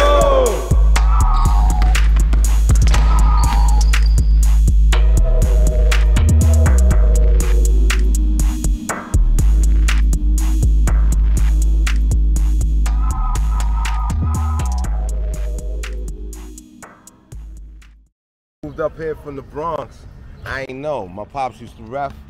He used to ref 3rd Street. So I'm on the side, you know, they was playing on the big court. I'm playing on the side and shit.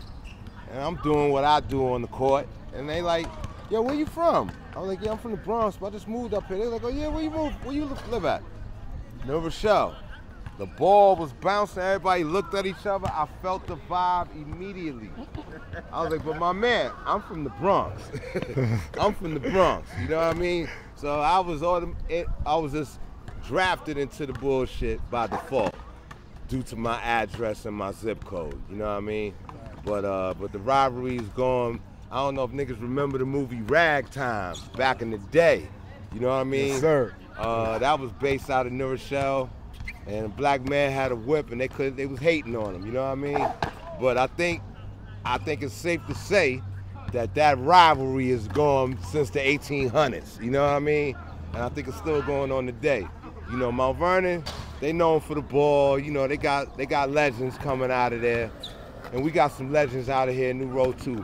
Ask around on the basketball circuit. Facts. They do know Ali Mo. You know what I mean? So, Yes. you know, but it's always been competitive, you know what I mean, since day one. It used to get a little haywire-y, you know what I mean? It was always strength in numbers, you know what I mean? So whoever had the advantage, you know, you had to tighten up the chin strap because we get ready to go through the old mill, you heard? In my case, it was like, hey, bro, I see y'all on 2/5. And I move around, I fuck with everybody, you know what I mean? But the basketball was real. Right here on this very same court, we ran through, we had some no-name cats straight out of Webster Avenue. Shout out to Webster, you know what I mean? Yes, sir. So we came through here, ran through the valley. Shout out to Dorian Graham, am I lying? We the only team in the Rochelle tournament to go undefeated. So we smacked the Low, we smacked the Jets, and it was a whole bunch of no-names from Webster Ave. 914 Fair, you dig? Yes. Yes. Oh man, it was me, Chad Williams, Malcolm Williams, Rob Williams. Oh, you got all the Williams. James Kirkendall, Snipes. Big shout out to my man Snipes. Yo, we had a whole bunch of no names, but we brought the game and the fame. You heard? Yeah, we was there, man. I wouldn't, hey, if I had to do it over again, I'd do it exactly the same, man. Shout out to New Road, shout out to Mount Vernon, 914 forever. Much love, Alamo, man. We appreciate you, my brother. Sir, man. No doubt. No doubt. Smiley coming from the foul line, pointing at the game, the rim, and banging. I think that's New Road, Mount Vernon. Yes, wow. Check it. Yes, I appreciate you, my brother. Hey, Snipe. Snipe. Was that against y'all? Snipe. Yeah. That was against y'all? There you go. Okay, but hey, and Snipe had the James Worthy game. He had Snipe, you had the James Worthy game too, with the one hand joint. Sometimes you had that James Worthy shit too. Wow, I was doing that motherfucking Dr. J. Jay, there you go. Yeah, before that, the Dr. J. Hey, what year was that when y'all was balling with Smiley in my head? 80s, 80, 81. How was those battles, King? The battles were awesome, man. Yo, the best battles was either in the gym or on the court down here. So it's like, yo, Mount Vernon, New Road, awesome battles, bro. But we never won yet. We didn't win in high school. My 3 years in high, I didn't win against Mount Vernon. But in football, it was a different story. Oh yeah. Yeah. Shooting horseshoes. Yes, sir. Yes. Yeah. I never played with us. He was way before you. That's what I'm talking about. So don't try to put Webster in hell on this shit. No, we can't. We played the motherfucker. Who? And we beat all of us. All of us. You only beat us when we came up, motherfucker. I know that for a fact.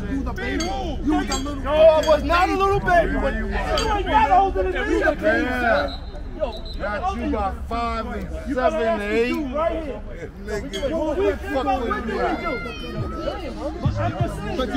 Oh, that's all I have to say. But when we came up, we dominated. Oh, all right. Yo, we gonna be talking about basketball. We gonna play horseshoes. Rochelle ball. This is the court when we played up here when it was curved. It wasn't like it was a sidewalk curve. You twist your ankle. When brother snapped your ankle Sunday mornings behind the club, my man right here used to come out. He used to live on Sickles Ave. He trying to like he ain't run New Road. Everybody tell him like, yo. And then he like see him and he's in Mount Vernon. So we got our memories to play with. Can't take that away from us. And this is another McCray. So this is a family McCray with all us McCrays. Mount Vernon is a McCray. So I go to Mount Vernon, watching the river, Mount Vernon back, like, hey, you already Mr. McCray, what side you sitting on? I'm just trying to head to see the game, man. Our cities was rivalries, but we grew up together. Our moms and pops know each other very well. We hated each other when we got on the court. It was no love. But when the game was over, it was all love, man. Before the game, it's all love, man. And we keep it like that. You step between these lines, it's a war. It's a battle. Exactly. Step off the line. You got any final words for us right quick that you want to say? Oh, Mount Vernon, New Road, all love. It's all love. We left it here on the floor. Yo, man, that's good. I got him. Is it like Keith? Is that Keith? Yes, sir. Oh, shit. How you doing? They call me Lil Sendy, but Ed know me as John.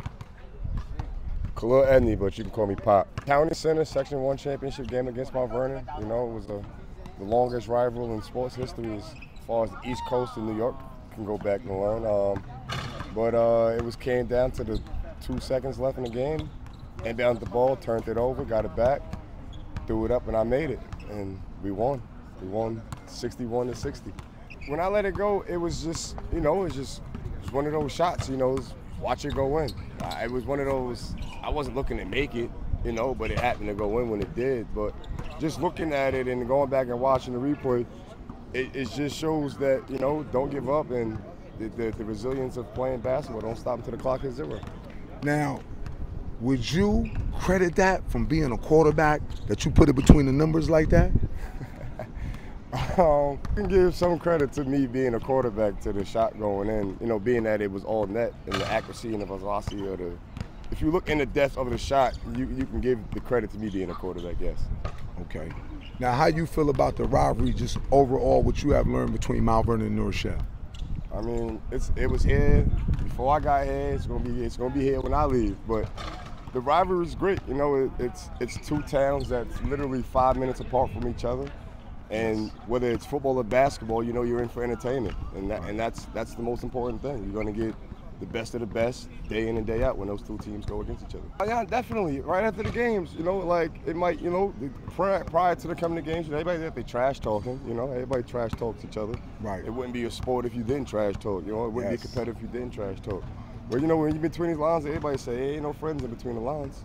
Right. You know, you got to, you know, 48 minutes, 60 minutes, whatever the game, how long the game goes, ain't no friends on the court.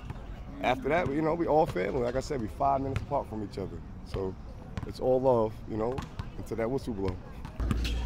Tell the truth, he wasn't supposed to play that game. He came to me like, yo, Dad, I need to play the game. I'm like, Pop, are you sure? He's like, Dad, I'm ready. Yo, Pop, you wasn't supposed to play that game, right? Yeah, I had a grade 2 English play. I really wasn't supposed to play that game. I forgot about to mention that. I had we had a scrimmage probably a week before against Briarcliff, and I had rolled my ankle, and I didn't play the game before against Medpac to go to the championship game against Mount Vernon. And then I went all week. I didn't practice all week with the team or nothing. Did therapy day in and day out. Came back, told Coach Crabby I was good to play. I played probably 7 minutes the total game, the whole game. Like one of those, I'm a senior, I ain't trying to miss it could be my last time on the court being dressed up with my team. So he was like, yo, just hold on, wait it out. We ended up beating Medpac, and I told him I was suiting up. There's no way I was leaving against Mount Vernon just sitting out like that. No way. Played like 5 minutes in the first half. No, 5 minutes in the second half, like 2-3 minutes in the first half. So I was really on one leg playing. Like even when I shot the shot, the way if you see me, I caught it. My left foot never touched the floor really. That's the ankle that I hurt. Man, blessings. If you was to throw off your back foot, you know what I'm saying? If you was to throw off your back foot, or if you was to throw on a run, you know, you gotta get that leg up and throw. Being comfortable with, you know, being uncomfortable. After we beat Mount Vernon for the section, we went and played Bishop Kearney in the state championship game, and we ended up losing by 6, 36-30. Okay, so my brother, any final thoughts? No, I enjoyed the moment that I had with the shot, you know, and the notoriety he brought, and I'm looking to carry on my legacy. Man, we appreciate you, my brother. Thank you for the love. No, thank you. Thank you for the opportunity. Appreciate it. Dad, we appreciate you for the love, man, always. No doubt. What were you thinking as you were in that dog pile? I just want my team to game. Celebrating that with my team, that moment, it was amazing being on the dog pile, but also dangerous at the same time. Did you see the refs had initially called it not good? No, I haven't. I was at the bottom of the dog pile, so I couldn't see anything. It was pitch. It was dark down there. All I heard was one of my assistant coaches saying it didn't count and it didn't count. And by the time the dog pile was cleared and I stood up, they reversed the call and said it counted. What's been your favorite part about all this? The shot. Actually, the best part about it is hearing the ref say it counted. To a New York high school sectional championship 2.9 seconds left. New Rochelle down to the inbound. It's intercepted by Devontae Banner. He throws it up in the air just to kill off the final 2 seconds, except it's caught. And it's caught and in for the basket. Now both squads are celebrating. Both teams think they won the game. The referees get together. They can't review any video in high school basketball. Watch Khalil Edney on the baseline, right? He throws the inbounds. Intercepted by Devontae Banner, who tossed it in the air. Except it's Edney who catches it and gets it in the air with 1/10 of a second left. And it goes. Here's another angle. Clearly it's good. The rivalries was deep, bro. Yo, you talking about Mount Vernon, New Road, you know, and we was city to city, but we still had that rivalry with basketball. You know what I'm saying? You had my man Duke, Holly Hall, my man Richard, I can't think of his last name. Richard Hollis. Richard Hollis, yeah. Yes, sir. And you know, it was just the rivalry, but we always had love, though, bro. Ed Wiley brought love together. You know what I'm saying? Because he was both cities as well. You know what I'm saying? But yo, you couldn't beat those games, bro. Them games was like classic. You know, we had those rivals, but we still was friends at the end of it all. And I just want to add on. Building that on, baby. My cousin, family. But if you look on the Right On magazine, when Hav was in the ball, when you see the picture, this man is right behind. Legend. I have it on Facebook. He has the pictures. He has this. This is my cousin did. You know. So respect my cousin, love him to death. But yeah, check that out. To his house in California. You know what I'm saying? Trophies, all that. Yo, Ed Wiley is a legend. You know what I mean? Ed Wiley did his thing. Yeah, definitely, yeah. Oh boy, so yeah, sports, you know, I'm a football guy, but I love basketball as like a fan side. So I always watched Ed, June, Steph, cousin Stephon Ritter, you had Moore, you had Smiley, you had fucking Lowe's Moore, you had classic. Yeah, you got Gus Ray, Hippo. Hippo was out there getting busy too. Yeah, fucking Uncle Goose. Ooh, okay. Great one right there, Goose. Rest in peace to Goose. Yeah. Danger. Hey, Dave. We here with you, Dave. Yeah, Pop's Goose, man. We love it. Yeah. When he was in high school doing it, I used to always go with him everywhere, like, especially when he went to college. And I was up there upstate with him up in Watertown. Like, his coach loved me because when I used to come to games, he'd be slagging a little bit, you know, and I see his man doing certain stuff like balls across the nose. Bang! He'd go right on him, nigga. His coach was like, oh my God, I love you. You gotta come to the game. Lost. If we lost the game, we're gonna win the fight. If we win the game, we might get chased off. It was always crazy. Like, we ain't losing both. You can bet that. So, you know, we might go to New Road or Lincoln, to the high school or something, the game. We might lose that game, and then we mad, so we gonna pop off in the lot. It's lit. Or if we win the game, they mad, so now they waiting for us in the lot. Right. We running home. Now we gotta get back in the bill. We gotta get back in the bill. The Mount Vernon love, that unity that we had back then was so serious, bro. Like, you couldn't come in this town and do nothing. Yeah, it used to be packed. At one time, you could come in here, you'll see New York Knicks players in here shooting or chilling on the bench, just killing time. See, right where this water fountain is, on the other side of the gate, the hot dog truck used to sit there.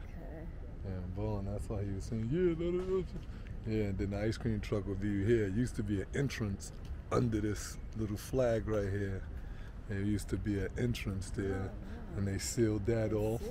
There was an entrance on that side they sealed off, and this entrance here they sealed off because they want to trap you off in here. They didn't want people to be able to run and get away, you know. I mean, it was like that? Yeah, yeah, it was like that. This is Mount Vernon, Department of Recreation.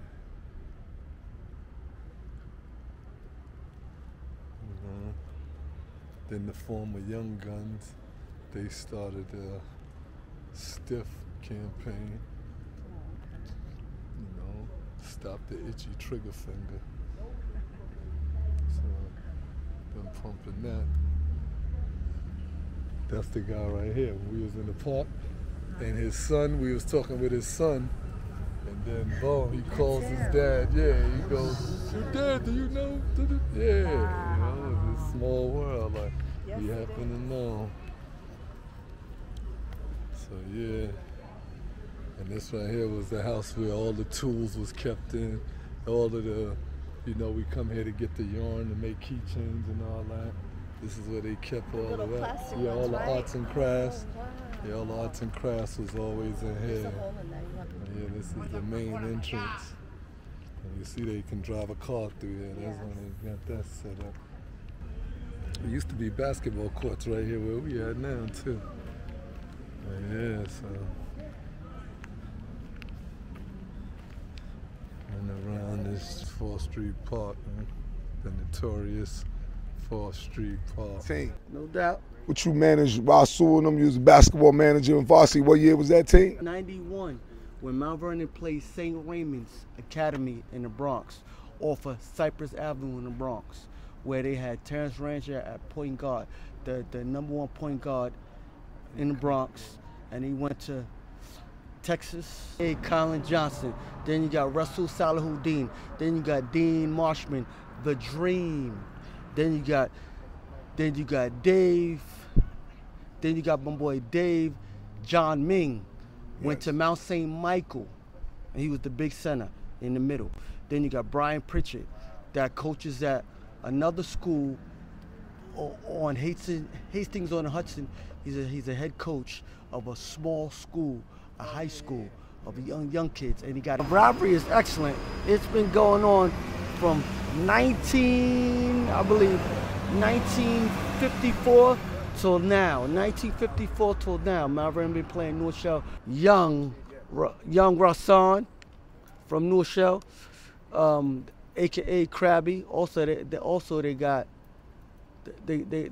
They got his brother. His name is Rashid. That's his brother. Then he got Pookie. Then they got Big Sam. Then they got Sean Poole's on their team too, and he's from Mount Vernon. Yeah. Then also they had Carlos. Richie Carlos was a jumper. Richie Carlos was their favorite jumper, and they had several players, but I don't know. Oh, my man Keith. They had him also, and they had my other man. I can't get his name, but he was off the hook too. Was Dookie playing that year? Yeah, Dookie played that year, and he had an excellent year. So, New Road had a little crew with them. Yeah. So, you know, and Mount Vernon always had NBA stars coming out. And the last NBA star they had was Ben Gordon. And then they had one overseas star was Isaiah Cousins and what about the young boy Kevin Jones? Kevin Jones got drafted to Cleveland. Yes. Then he got cut. Then he went back overseas. So that was the last two. Okay, but Ben always say he's coming back to the league. What's up, people? How you feel about Mount Vernon? Well, I feel about Mount Vernon is the mecca of probably New York State, to be honest with you, because we had to travel when I was coming up in the street. It's about who we played against. So our biggest rival was probably the Bronx. So a lot of us, in order to develop some of our skills, we had to go up against a lot of the Bronx ball players, Manhattan, some Brooklyn, but mainly the Bronx, where they was known for their handle and their square backboards and things like that. So they had bank shots. But here in Mount Vernon, we had these half moons. So we were known to be better shooters than they were. You know, of course, nobody had nets and things like that. So we had competition. Earl Tatum, for instance. I watched Earl Tatum and another legend, Squid. That's who I grew up watching. The Gusses and the Rays. But in 4th Street Playground, it was about no nets, and the shot didn't count if you hit the rim. So I saw some round the world, you know, this is 3 points before 3 points. So just imagine, I knew some real great shooters that right now, they would be history if there was 3 points. So 3-pointers didn't start with Steph Curry and shit like that. It started with Earl Tatum, and, you know, again, I believe he got banned because he was called Jerry West, the Black Jerry West. His career went down after that. So again, I know all these players. Sam was a 3-point shooter before it was a 3-point. You know, it took Ben Gordon to break his record. Right. But I'm gonna go out, man, it's partial, but it's between Squid and Earl. And I'm gonna lean toward Earl because what we used to say about and one, you had a lot of ball players, but Earl played, it was a job for Earl. So Earl could do it. Earl worked. You know what I mean? When you're a pro ball player, some days you don't want to be out there. And the and one ball players, that's a documentary. The reason why they in pros because it wasn't a job for them. Squid was his competition, but Earl kept it was a practice. We came out because Earl was out there and he made it the game. Again, around the world from out of bounds, you know, from half court line, we were doing it from the top of the key, and that little thing, again, there's no such thing as a 3-point line. So because of Earl's dedication, I would say he was the best. He was built just to let you know that. Yeah, because we look at your pictures. You know what I mean? Because in Mount Vernon, we had our inner problem, our inner competition. We had one school. Right. Where anybody, if you didn't make New Rochelle, and you know my nephew Sean, you can go to New Rochelle and play. Yeah. So that to me, what made the rival is the motherfucker couldn't make Mount Vernon High School go play with three of the high schools in Yonkers or 2 of them in New Rochelle.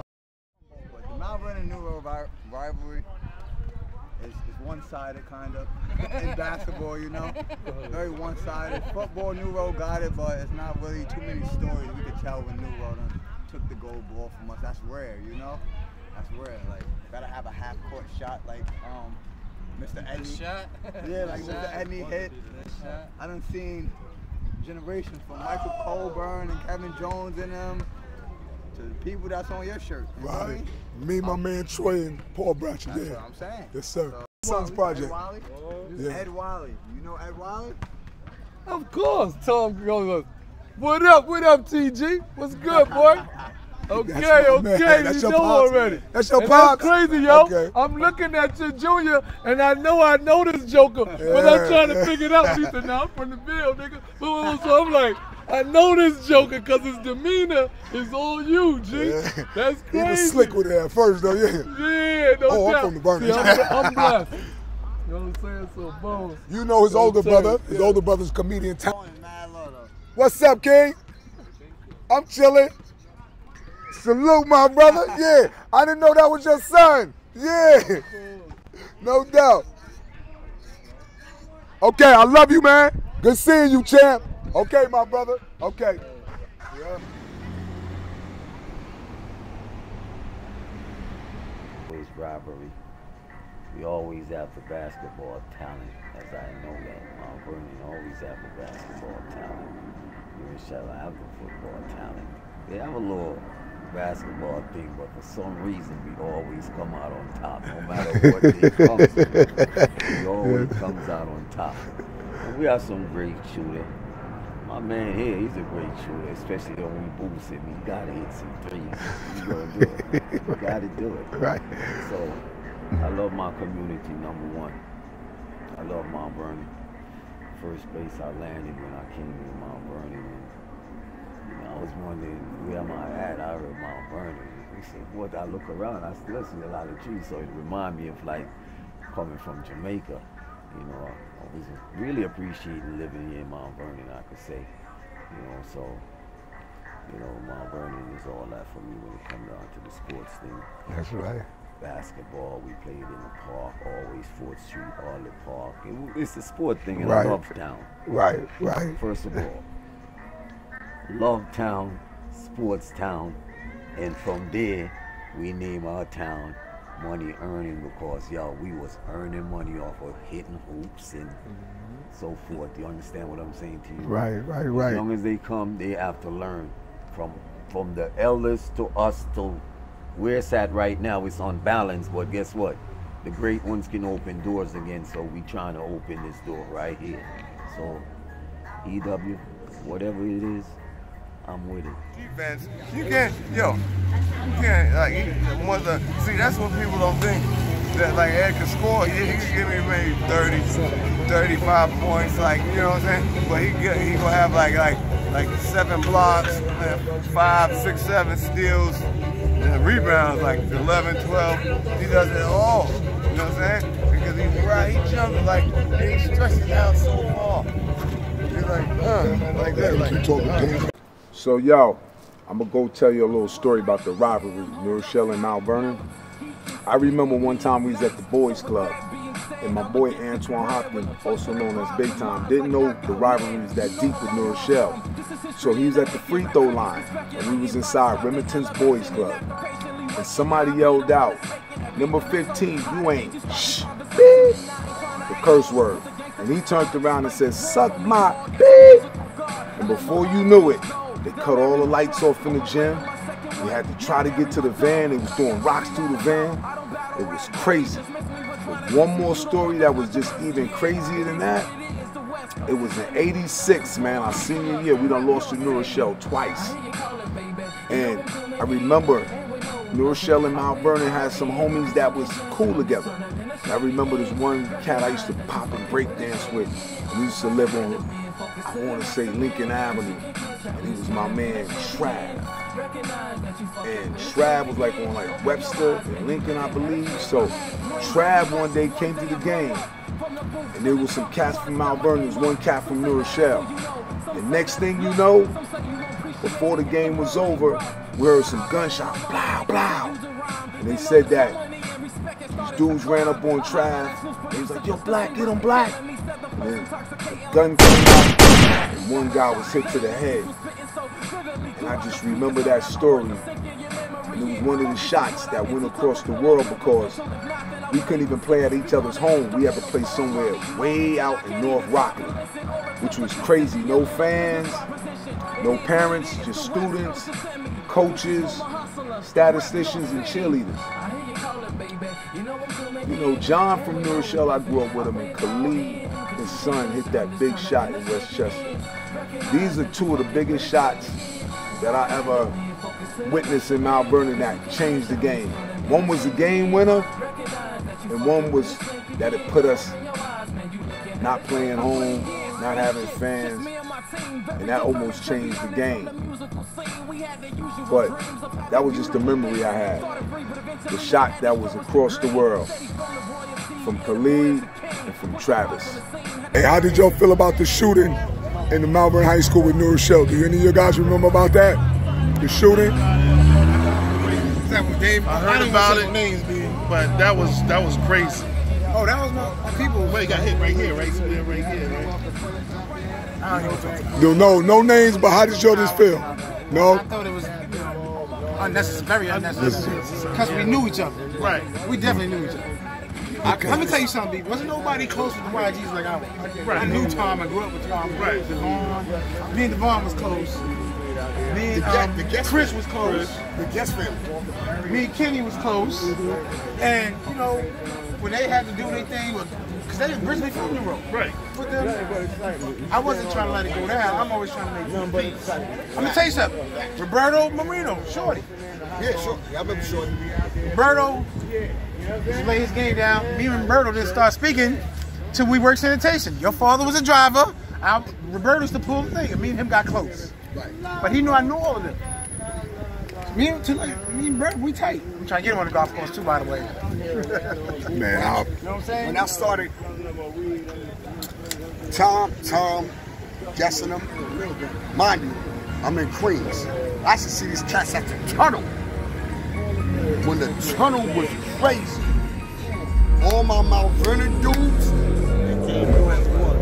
they came through the tunnel. I'm a Mount Vernon dude too. I came with a few dudes from Queens. We going to the tunnel in the 90s. But one thing I love about them guys, when they saw me, hey, what's up, you good? Yeah, I'm over here. They used to put their hoodies on and go to the joint. And back then, they made you take your Timberlands off. You don't know about the tunnel? Make you take your Timberlands off, but they looking for razor blades and all that. They was like, we not taking nothing off. Now what y'all gonna do? I ain't gonna lie. Bounces be like this. Go in, co-ed bathrooms, see everybody get robbed. Damn, Dad, that was great. That's history right there. Yeah, son. That's more like a rivalry.